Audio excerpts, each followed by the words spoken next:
Welcome my dear rockets, कैसे हैं आप सभी। आज हम लेकर आए हैं एक ऑस्ट्रेलियन साइकोलॉजिकल थ्रिलर मूवी जिसमें एक औरत जिसने अपने चेहरे की प्लास्टिक सर्जरी करवाई है, सर्जरी के बाद से उसका बर्ताव उसके दो बेटों को बहुत अजीब लगता है। दोनों भाई जो ट्विंस हैं वो अपनी माँ को रोज शाम जंगल की ओर जाते हुए देखते हैं। इन बच्चों को यकीन हो जाता है कि ये हमारी मम्मी नहीं, एक भूतनी है। क्या सच में वो औरत इनकी मम्मी नहीं है? फिर वो कौन है? ये सब जानने के लिए इस वीडियो को एंड तक जरूर देखिए और एंड में आपके लिए जो खतरनाक ट्विस्ट वेट कर रहा है दोस्तों, उसे मिस मत कीजिए। तो चलते हैं 2014 में रिलीज हुई ऑस्ट्रेलियन साइकोलॉजिकल थ्रिलर मूवी जिसका नाम है गुड नाइट मम्मी। बाकी अगर आप चैनल पर नए हो तो सब्सक्राइब जरूर कर दें दोस्तों। मूवी की शुरुआत में दो भाइयों को दिखाते हैं जो कि ट्विंस हैं और हूबहू एक जैसे हैं। ये अमीर घर के बच्चे हैं और अपनी मम्मी के साथ इस शानदार घर में रहते हैं। घर के बाहर बहुत बड़ी जगह होती है जो कि इन्हीं की है और दोनों वहां पर मजे से खेलते हैं। इनके बीच कंपटीशन भी होती है कि पानी के अंदर कौन ज्यादा देर तक सांस रोक कर रख पाता है। इस तरह दिन भर खेल कूद कर वो कपड़े गंदे करके घर पर लौटते हैं। यह है इनकी मम्मी जिसने चेहरे पर प्लास्टिक सर्जरी करवाई है। कुछ दिन के बाद ये प्लास्टर निकाल दिए जाएंगे लेकिन तब तक वो धूप में नहीं जा सकती। दोनों भाई मम्मी के बैंडेजेस वगैरह देखकर काफी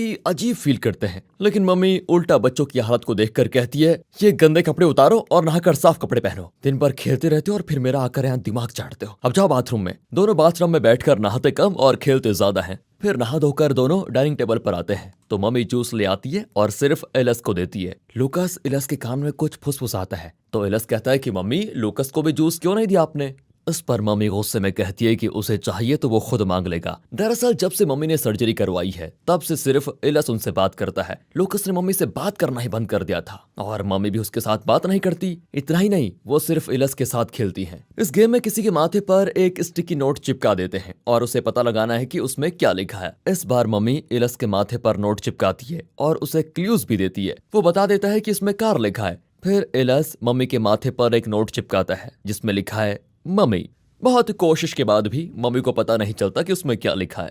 तब लूकस क्लू देता है कि उन्हें एनिमल बहुत ज्यादा पसंद है, पर मम्मी उसकी बात पर जरा भी ध्यान नहीं देती। एलस सोचता है कि शायद मम्मी अभी भी लूकस से गुस्सा है इसलिए उसकी बात नहीं सुन रही। अब एलस वही क्लू देता है लेकिन मम्मी सही जवाब नहीं दे पाती। एलस बताता है कि वो एक औरत है और उनके दो बेटे हैं। इतना बड़ा क्लू देने के बाद भी जब मम्मी सही जवाब नहीं देती तो दोनों भाई कहते हैं कि मम्मी तुम एकदम बुद्धू हो। ये कहकर वो उठकर चले जाते हैं। लूकस की एक अजीब आदत है, वो कीड़ों मकोड़ों को उठाकर घर ले आता है और फिश टैंक में उन्हें पालता है। फिर दोनों भाई मोबाइल पर गेम्स खेल रहे होते हैं कि अचानक मम्मी आकर फोन छीनकर कहती है कि जल्दी से सो जाओ, दिन के वक्त में मैं बाहर धूप में नहीं जा पाऊंगी, इसलिए तुम अच्छे बच्चे की तरह खेलना और बाहर कचरा मत डालना प्लीज, और किसी भी एनिमल को घर में मत लाना क्योंकि मुझे एलर्जी हो जाएगी, और अगर कोई मेहमान आए तो कह देना कि माँ बीमार है, किसी को अंदर मत आने देना, समझे? अब सो जाओ। दोनों को मम्मी का ये सब कहना बहुत अजीब लगता है। इतना ही नहीं, इन्हें यकीन ही नहीं होता है कि ये उन्हीं की माँ है। आधी रात को दोनों भाई कंबल के अंदर बातें करने लगते हैं। एलस कहता है कि भाई उस ऑपरेशन के बाद मम्मी एकदम बदल गई है। आज देखा तुमने कैसे बात कर रही थी, एकदम ऑर्डर दे रही थी हमें।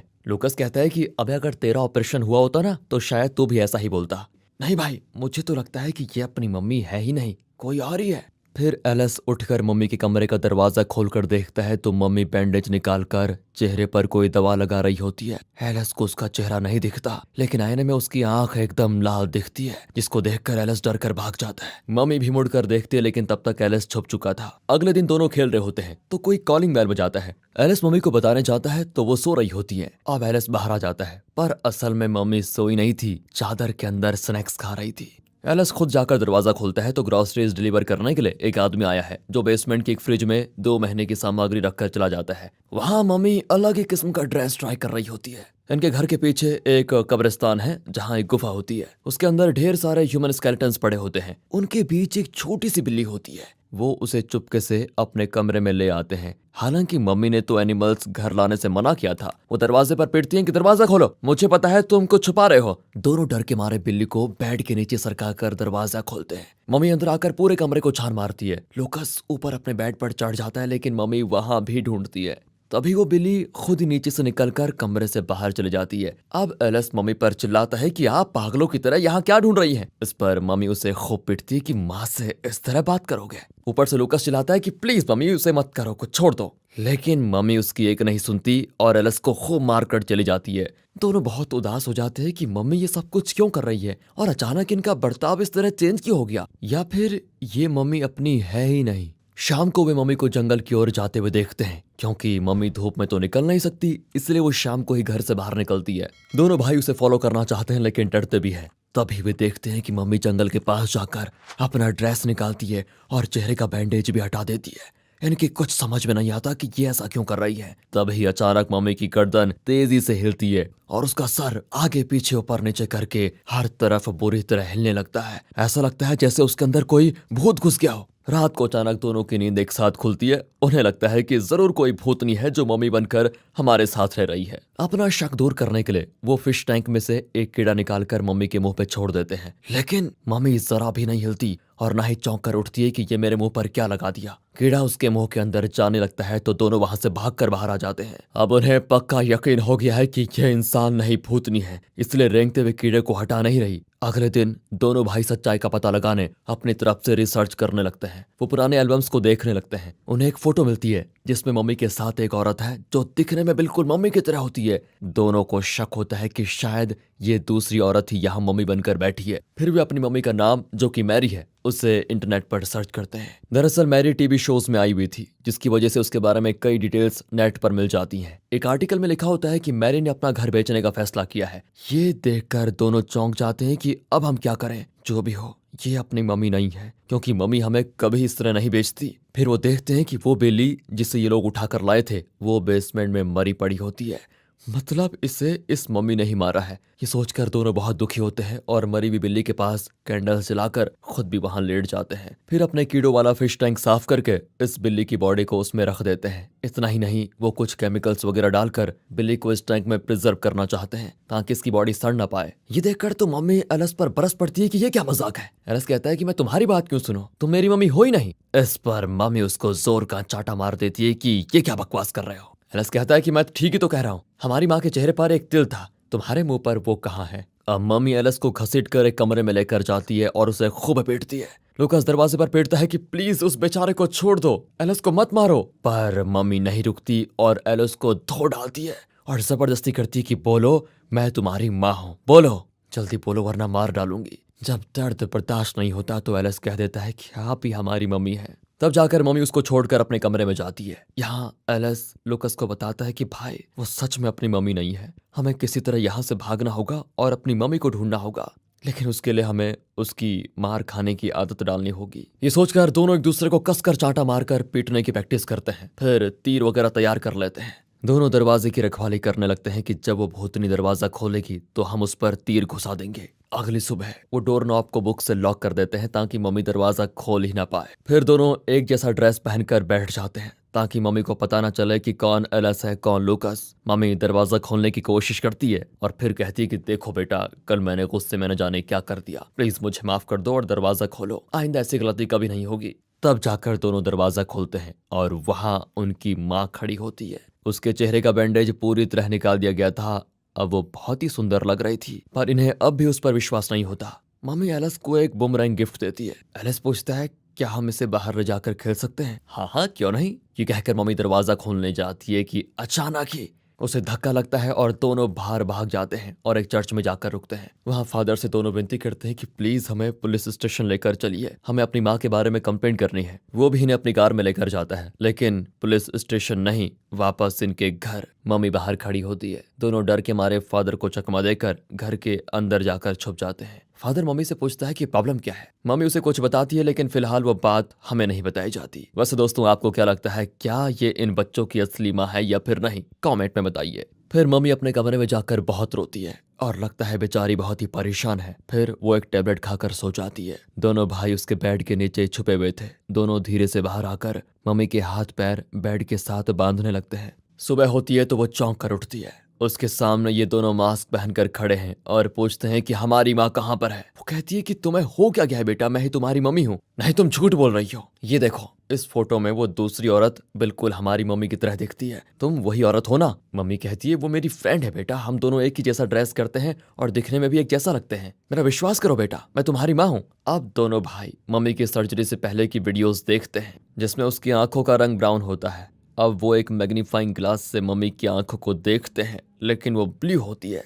एलिस कहता है देखा देखा देखा, मेरी मम्मी की आंखें ब्राउन थी और तुम्हारी ब्लू है। मम्मी चिल्लाती है कि हे भगवान, वो लेंस अभी बाथरूम में है, तुम जाकर देख लो। एलिस भी जाकर चेक करता है। अब एलिस को भी जरा डाउट होता है कि कहीं यही हमारी मम्मी तो नहीं, कहीं हम खामखा शक तो नहीं खा रहे। इतने में लूकास आकर कहता है कि ये हमारी मम्मी नहीं है, चलो असली मम्मी को ढूंढने निकलते हैं। लेकिन एलिस कहता है कि अगर यही असली मम्मी हुई तो तब। इस पर दोनों भाइयों में लड़ाई भी शुरू हो जाती है। आखिर में एलिस भी लूकास की बात मान ही जाता है। यहाँ मम्मी चिल्लाती है कि चुपचाप रस्सियां काट दो वरना तुम्हारी खैर नहीं एलिस। इतने में एलिस उसके मुंह पर पानी फेंक देता है। अब वो शांत होकर कहती है कि एलिस बेटा, तुम ऐसा क्यों कर रहे हो? मम्मी को बहुत तकलीफ हो रही है, प्लीज जाकर कैंची लाओ और इसे काट दो। तभी एलिस उसे वो वीडियो दिखाता है जिसमें मम्मी ने एलिस से जबरदस्ती बुलवाया था कि आप मेरी मम्मी हैं। एलिस कहता है कि हमारी माँ कभी हमसे जबरदस्ती नहीं बुलवाती, समझी, इसलिए मुझे पता है कि तुम हमारी मम्मी नहीं हो। मम्मी अब विनती करती है कि मैं गुस्से में थी, लेकिन आगे से मैं कभी तुम्हें तंग नहीं करूंगी, कभी नहीं मारूंगी, प्लीज मुझे खोल दो बेटा।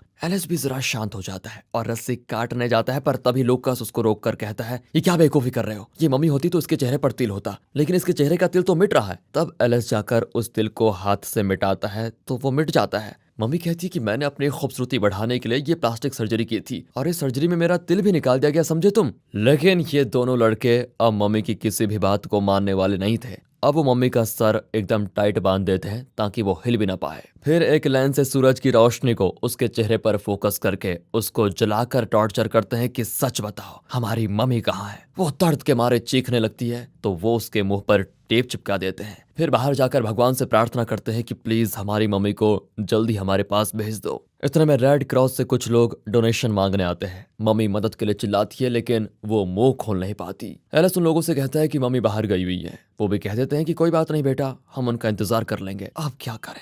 ये सोचकर एलिस झट से जाकर कुछ पैसे ले लेता है और उनको दे देता है। वो कहते हैं कि बेटा ये तो बहुत ज्यादा है, हम तुम्हारी माँ से मिलने के बाद ही डोनेशन लेंगे, ये हमें नहीं चाहिए। पर एलिस झूठ कहता है कि मैंने मम्मी से फोन पर पूछा और उन्होंने ये पैसे देने को कहा। वो भी पैसे लेकर एलिस को रिसिप्ट देकर चले जाते हैं। इसी बीच मम्मी किसी तरह मुंह से टेप निकाल लेती है और हेल्प करके चिल्लाती है, लेकिन तब तक रेड क्रॉस वाला बहुत दूर जा चुके थे। अब ये दोनों लड़के मम्मी के ओंठों को फेविक्विक जैसी किसी गम से चिपका देते हैं ताकि ये कभी मुंह खोल ही ना पाए। कुछ देर के बाद जब खाना देना होता है तो वो मुंह खोलने की कोशिश करते हैं, लेकिन वो कैसे खुलता। फिर वे कैंची से उसे काटने की कोशिश करते हैं, लेकिन कैंची मम्मी के मुंह पे लगकर खून बहने लग जाता है। किसी तरह वे उसे खाना देते हैं। मम्मी को बाथरूम जाने के लिए भी वे नहीं खोलते, बेचारी वहीं पेशाब कर देती है। दोनों फिर पूछते हैं कि हमारी मम्मी कहाँ है, पर अब मम्मी कुछ नहीं बोलती क्योंकि वो जानती है कि उसकी कोई भी बात इन्हें कन्विंस नहीं करने वाली। फिर वे मम्मी की नाक बंद करके उसे टॉर्चर करते हैं। फिर बेड जो कि गीला हो चुका था उसे चेंज करने के लिए एलिस मम्मी की रस्सी काट देता है। तभी बेड को चेंज करने के बहाने मम्मी एलिस को बेडशीट में फंसाकर कमरे से बाहर भागती है। पर इन दोनों ने दरवाजे पर एक टाइट वायर बांध रखा था जिसकी वजह से मम्मी बाहर जाकर मुंह के बल गिर जाती है और वहीं पर बेहोश। जब उसे होश आता है तो वो बेसमेंट में होती है और उसके चारों तरफ कैंडल्स जल रहे होते हैं, वैसे ही जैसे इन्होंने बिल्ली की लाश के साथ किया था। तब एलिस पूछता है कि अब बताओ मेरी और लूकास की मम्मी कहाँ है, हम उनके पास जाना चाहते हैं। तो मम्मी खोलती है वो माइंड ब्लोइंग ट्विस्ट जिसे सुनकर दोस्तों मेरे सच में रोंगटे खड़े हो गए थे। वो कहती है कि बेटा एलिस, मैं ही तुम्हारी मम्मी हूँ। अब मैं सिर्फ तुम्हारी मम्मी हूँ क्योंकि लूकास कब का मर चुका और उसकी मौत के कारण तुम नहीं हो बेटा, इसलिए अपनी गिल्ट फीलिंग से बाहर निकल जाओ प्लीज। और अब पता चलता है कि सच में क्या सच है। उस दिन जब एलिस और लूकास पानी में डुबकी लगाकर कंपटीशन कर रहे थे कि पानी के अंदर ज्यादा देर कौन सांस रोक सकता है, उसी दौरान लूकास पानी में डूबकर मर गया था क्योंकि एलिस ने उसे ये गेम खेलने के लिए बुलाया था। तो एलिस के मन में ये बात बैठ गई कि मेरी वजह से लूकास मरा। उस हादसे के बाद इनकी मम्मी और पापा का डाइवोर्स भी हो गया, जिसकी वजह से एलिस का मानसिक तनाव और भी बढ़ गया था। वो इमेजिन करने लगा कि लूकास मरा नहीं, जिंदा है और हमेशा मेरे साथ रहता है। मूवी की शुरुआत से हम जिस लूकास को देख रहे थे वो महज एलिस की कल्पना थी। पूरी मूवी एलिस के पॉइंट ऑफ व्यू से दिखाई गई है, इसलिए लूकास को एक रियल कैरेक्टर की तरह दिखाया गया है। अभी तो आपने देखा होगा कि शुरू से लेकर अब तक मम्मी सिर्फ एलिस से ही बात कर रही थी, लूकास से नहीं। जब एलिस कहता है कि लूकास को जूस दो, तब मम्मी जो कि जानती थी कि लूकास सिर्फ एलिस की कल्पना में जीता है, वो मजाक में कह देती है कि अगर लूकास को चाहिए तो उसे खुद मांगने को कहो। लूकास का वो काल्पनिक कैरेक्टर मम्मी से बात करने की बड़ी कोशिश करता है, लेकिन मम्मी उसकी किसी बात का जवाब नहीं देती क्योंकि वो एग्जिस्ट ही नहीं करता। फिर फूड डिलीवर वाला, रेड क्रॉस के लोग और चर्च का फादर सभी केवल एलिस से बात करते हैं क्योंकि सिर्फ एलिस एग्जिस्ट करता है। लूकस नहीं। लूकस के मरने के बाद एलिस गिल्ट फीलिंग में जीता रहा, जिस दौरान जब मम्मी की प्लास्टिक सर्जरी हुई तो उसे कई टैबलेट्स लेने पड़े थे। उन टैबलेट्स की वजह से उसका मूड भी कभी कभी चेंज हो जाता था। इस वजह से एलिस को लगा कि मेरी मम्मी जो मुझे कभी नहीं डांटती थी वो मुझे मारने लगी है, गुस्सा करने लगी है, इसलिए ये मेरी मम्मी हो ही नहीं सकती। जब शाम ढलने के बाद मम्मी बाहर निकलती है तो ताज़ा हवा खाने जंगल की ओर जाती है, क्योंकि उसे धूप में जाना अलाउड नहीं था। उस दिन जब एलिस ने देखा कि जंगल के पास जाकर मम्मी ड्रेस उतारकर सर का हर हिस्सा हर दिशा में वायलेंटली हिला रही है, उसके तुरंत बाद के शॉट में एलिस की नींद खुल जाती है। मतलब वो सपना देख रहा था, लेकिन एलिस ने सच में वो कीड़ा मम्मी के मुंह में रखा था। लेकिन टैबलेट्स की वजह से मम्मी इतनी गहरी नींद में थी कि उन्हें कुछ एहसास नहीं हुआ, पर वो कीड़ा मम्मी के मुंह के अंदर नहीं गया था। टैबलेट्स की वजह से ही उसे ज्यादातर होश नहीं रहता कि उसके साथ क्या हो रहा है, इसलिए एलिस उसके हाथ पैर आसानी से बांध पाया। मम्मी एलिस को सारा सच बता देती है, लेकिन एलिस उस पर विश्वास करने का नाम ही नहीं लेता। उसकी दिमागी हालत इस हद तक पहुंच गई थी कि अब चाहे मम्मी उसे कुछ भी बता दे, लेकिन वो इसे अपनी मम्मी नहीं कोई और ही मानता है और उसे खत्म कर देना चाहता है। वो कहता है कि तुम मेरी मम्मी होती तो लूकस जरूर नजर आता। तो बताओ अभी लूकस क्या कर रहा है? मम्मी बार बार कहती है कि मैं नहीं बता सकती क्योंकि लूकस मर चुका है। एलिस बेटा, अगर लूकस को नहीं देख सकती तो तुम मम्मी हो ही नहीं सकती। ये कहकर वो घर को ही जला डालता है। मम्मी तड़प रही होती है क्योंकि आग हर तरफ फैल जाती है। जब आग फिश टैंक के उस सोल्यूशन पर पड़ती है जिसे इन लोगों ने बिली को प्रिजर्व करने के लिए रखा था, तो वो जगह ही फट जाती है। मम्मी वहीं पर जलकर राख हो जाती है। घर को जलते हुए देखकर पड़ोसी फायर ब्रिगेड को कॉल करते हैं और वो आग बुझाने वाले होते हैं। तभी एलिस वहां से बचकर भागता है और उसके साथ उसका काल्पनिक भाई लूकस भी होता है। एक जगह पहुंचकर एलिस अपनी मम्मी को देखता है। अब उसे तसल्ली होती है कि नकली मम्मी मर चुकी है और ये मेरी असली मम्मी है। वो खुश होकर लूकस को बताता है कि भाई हमारी असली मम्मी मिल गई। तीनों मिलकर जलते हुए अपने घर को देखकर स्माइल करते हैं। दरअसल जिस तरह इतने दिन एलिस लूकस को इमेजिन कर रहा था, उसी तरह अब वो अपनी माँ को भी इमेजिन करने लगता है और खुश हो लेता है। उसे नहीं पता कि उसकी असली मम्मी को उसने खुद जला डाला और यहाँ पर वो अकेला है। अब वो इस काल्पनिक मम्मी और काल्पनिक भाई लूकस के साथ ही रहेगा।